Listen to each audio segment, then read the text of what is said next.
এ বাড়িতে আর টেকা যাবে না, আর থাকা যাবে না। একজনের তো মাথা খারাপ ছিলই, আরেকজনের হয়ে গেল।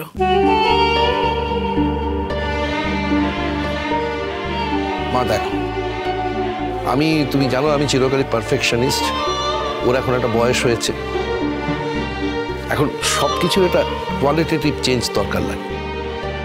আমি তোমাকে বলছি মা, আমি ওর এই অর্ডারটা পাওয়া দেখে না আমি সত্যি বলছি আমি মুভড হয়ে গেছি। আমার মনে হয়েছে যে ও তো ভালো কাজ করছে, আর একটু ভালো করে শিখুক।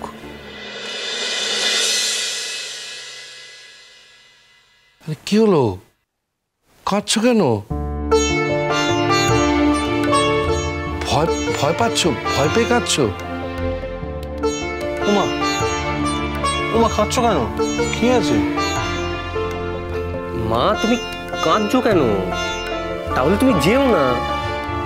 আচ্ছা বাবা, তোমাকেও বলি, তুমি নিশ্চয়ই অনেক টাকা দিয়ে ভর্তি করেছো মাকে। তার আগে তো একবার মার সাথে কথা বলে নেবে। মা কি সব জায়গায় যেতে পারে নাকি? বাবা তুমি তো জানো মার কয়েকটা লিমিটেশনস আছে। তোমার একটু কথাবার্তা বলে তারপর ওখানে টাকাটা ইনভেস্ট করা উচিত ছিল। কাকিমা দেখো, তুমি কাঁদছো কেন? তুমি পারবে না? আমি ভয়ে কাঁদছি না, আমি আনন্দে কাঁদছি।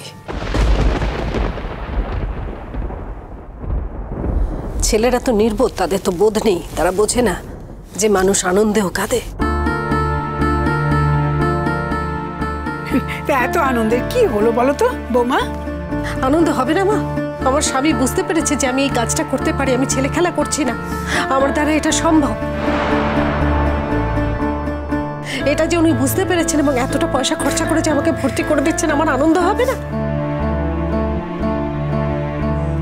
শোনো, তুমি না একদম চিন্তা করবে না, দেখবে আমি ঠিক পারবো। আমি তোমার মুখ নষ্ট করব না, আমি ঠিক পারবো, তুমি দেখো আমি ঠিক শিখে দেব। এই তো মা ওখানে কিন্তু সবকিছু ইংরেজিতে বোঝাবে, কি পারবে তুমি বুঝতে? তারপর দেখবে অর্ধেক বুঝবে না, তারপর নিজের মতো কি একটা করবে, শেষে কেলেঙ্কারি কাণ্ড হবে। আচ্ছা তুমি সারাক্ষণ নেগেটিভ কথা কেন বলো তো? মানে একটা তো পজিটিভ কথা বলতে পারো। আর কি অবস্থা হবে? কিছুই অবস্থা হবে না। কাকিমা যেগুলো বুঝতে পারবে না ওখানে জিজ্ঞাসা করে নেবে। না তোমার কি মনে হয় ইংরেজিতে কথা বলতে পারাটাই হচ্ছে শ্রেষ্ঠ কাজ? যে পারে না তার দ্বারা কিছু হবে না। অদ্ভুত আইডিয়া করে নিয়ে তুমি থাকো। আর তাই যদি হয় তাহলে সেই অ্যাডমিশনের জায়গায় ওপেন ফর অল লেখা কেন? সেখানে তো মেনশন করে দেওয়া থাকতো। কাকিমা ও কথা বাদ দাও, শোনো আমি তোমাকে বলছি, যেগুলো বুঝতে পারবে না তুমি তোমার মাতৃভাষায় ওখানে জিজ্ঞেস করবে। সব জায়গায় একটা করে লোক থাকে, ও তোমাকে তোমার ভাষায় বুঝিয়ে দেবে, ঠিক আছে? এত ভয় পাওয়ার কিছু নেই কোজাগরি। হ্যাঁ, ওরা বিভিন্ন দেশ থেকে আসছেন, তারা হয়তো বিভিন্ন ভাষায় কথা বলবেন, ইংরেজিতে কথা বলবেন। আর ওখানে তো বাঙালি আছেন, যারা ওখানে অর্গানাইজ করছেন তারা তো বাঙালি। আর তুমি যদি বুঝতে না পারো কোনো কিছু, তো ওরা বাংলা করে তোমাকে বুঝিয়ে দেবেন। ওরা কথা বলো, একদিন তুমি তোমার রান্না করা খাবার ওদের খাইয়ে দিও, তারপর দেখো কি বিশাল পরিবর্তনটা হয়। একদমই, তারা আমাকে শেখাবে আর আমি কিছু শেখাবো না বলো? ওরা যেরকম আমাকে ওদের রান্না শেখাবে, আমিও তো আমার রান্না শেখাবো। আমার মতো চাপড় ঘন্ট কেউ বানাতে পারবে? আমার মতো কচু পাতার দুধ দিয়ে চিংড়ি মাছ দিয়ে কেউ বানাতে পারবে? আমি যখন করবো না, ওরা খাবে আর হাত চাটবে, জানো? তো মা সব করতে যাও না, কিন্তু শেষকালে কেস খেয়ে যাবে, একেবারে জেল হাজত। তুমি তো তোমার মতো করে সুন্দর করে রান্না করবে, তারপর দেখবে ওরা ওরা তো ঝাল টাল খেতে পারে না, সে ঝাল খেয়ে কেলেঙ্কারি কাণ্ড হবে।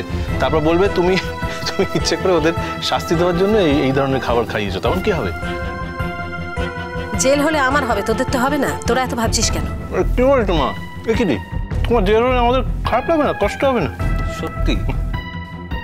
তাহলে দাদা ভাই, হ্যাঁ, আমাদের মা এখন বিলেত ফেরত কুক। হ্যাঁ, বিলেত ফেরত কোথায়? বিলেতে গিয়ে তো আর রান্না শিখছে না, এদেশেই শিখছে মা, বিদেশি লোকের কাছে। তুই বলতে পারিস আমাদের মা এখন মানে আস্তে আস্তে ওই বিদেশি রান্নায় পারদর্শী হয়ে উঠবে। কি মা, এরপরে কি হবে বলো তো? নেক্সট স্টেপ তোমাকে একেবারে বিলেতে নিয়ে যাবে, গিয়ে অ্যাওয়ার্ড ফেওয়ার্ড দেবে। দেখ কি শেফ হিসেবে নিয়ে যাবে। কি যে বলিস, তখন দেখবি মায়ের কত টাকা। আচ্ছা মা, ওই হেলথ আর হাইজিনের ব্যাপারটা কিন্তু আমি দেখে নেব, কারণ এখানে চাকরি বাকরি করে তো কোনো লাভ নেই। তুমি কিন্তু প্লিজ আমার কথাটা একটু বলো। মা তুমি আমার কথাটা বলো।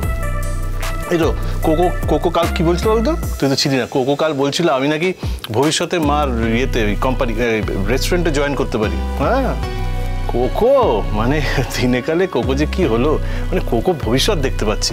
ও ঠিক বলেছিল, ও ঠিক বুঝতে পেরেছিল যে মা এরকম একটা সাংঘাতিক বড় কাজ একদিন করবে আর সেখানে আমাকেই যেতে হবে। কি হয়েছে? কথা শেষ হয়েছে তোমাদের?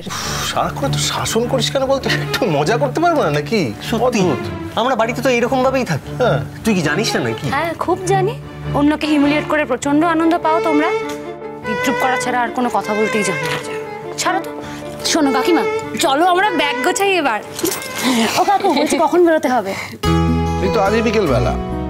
আমি তো আজকে যখন দেখলাম তখন দেখলাম আজকেই অ্যাডমিশন করার শেষ দিন। এইটা দেখেই তো চলে গেলাম। তো কত টাকা খরচা করলি? তা জেনে তুমি কি করবে মা? কেন, আমি জানতে পারি না? বলবি না আমাকে? না কেন বলবো না, ওই সব মিলিয়ে 87,000-এর মতো লেগেছে।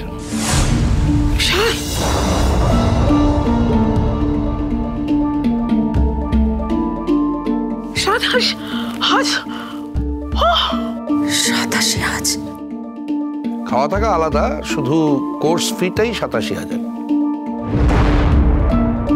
তোর কি হয়েছে রে বুড়ো? তোর মাথাটা কি গেছে নাকি টাকা বেশি হয়েছে? শুনছো, বলছি আমি না এই টাকাটা তোমাকে ঠিক শোধ করে দেব। শোনো, তুমি আমায় কবে টাকাটা ফেরত দেবে কিনা এইসব ভেবে তো আর আমি কাজটা করিনি।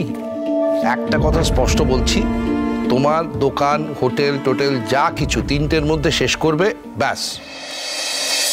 তাহলে এই কদিন হোটেলটা কি করব? 7টা দিন দরকার হলে হোটেলটা বন্ধ রাখবে।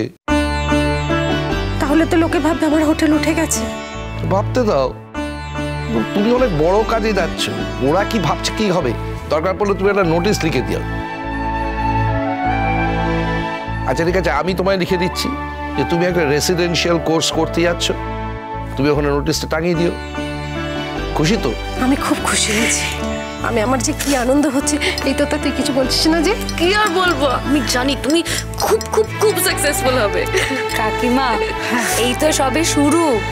তুমি এবার দেখো না তোমার কত নাম হবে, তুমি দেখো। তখন দেখবে তোমার ছেলেদের কথা যেটা আজকে ওরা বিদ্রুপ করে বলছে না, ওদের কথাগুলোই একদিন সত্যি হবে। তুমি দেখো, তুমি সত্যি সত্যি একদিন দেশ বিদেশে ট্রেনিং করাতে যাবে। তারপর সেখানে গিয়ে তুমি এখানকার কালচার, এখানকার রান্না, সেগুলো সব তুমি সেখানে রিপ্রেজেন্ট করবে। তুমি করবে। অনেক অনেক নাম হবে তোমার। দেখো সেদিনকে মিলিয়ে নিও আমার কথা, মনে রাখবে কিন্তু তোমার কোকো তোমাকে আজকে বলেছিল। আমি এত আশা করি না, আমি শুধু আমার হোটেলটা দাঁড় করাতে চাই। আমি যেটা করতে পারি আমি যেন সেটা ভালো করে করতে পারি, এটাই আমার আশা। সত্যি স্বামী পেয়েছিলে বটে, এরপরে যদি খামখেয়ালি করে সব নষ্ট করে দাও তাহলে তার কিছু বলারই নেই। আমি কিছু নষ্ট করব না মা, আমি খুব মন দিয়ে কাজ করব। আমি এই কাজটা করতে ভালোবাসি, এটা আমার সাঁতার শেখার মতো নয়। আমি সত্যি সত্যি রান্নাটা করতে খুব ভালোবাসি। আর একটা কথা কি জানেন তো মা, প্রত্যেকটা মানুষের না একটা পরিচয়ের দরকার, না হলে সম্মান থাকে না। শুধুমাত্র অমুকের মা, অমুকের মেয়ে, অমুকের স্ত্রী, এই পরিচয় নিয়ে বাঁচাটা কোনো গৌরবের নয়। প্রত্যেকের একটা নিজস্ব পরিচয়ের দরকার, আর সেই পরিচয়টা তৈরি করবো বলে এত ছুটছি, আপনাদের এত বিদ্রুপ সহ্য করছি। যেদিন সেই লক্ষ্যে পৌঁছে যাব না, সেদিন আপনারাও ভুলে যাবেন যে আপনারা কি বলেছেন, আর আমি তো ভুলে যাবই। আমার এখন একমাত্র লক্ষ্য হচ্ছে ওই জায়গাটায় পৌঁছানো, একটা নিজের পরিচয় তৈরি করা। ভালোবাসা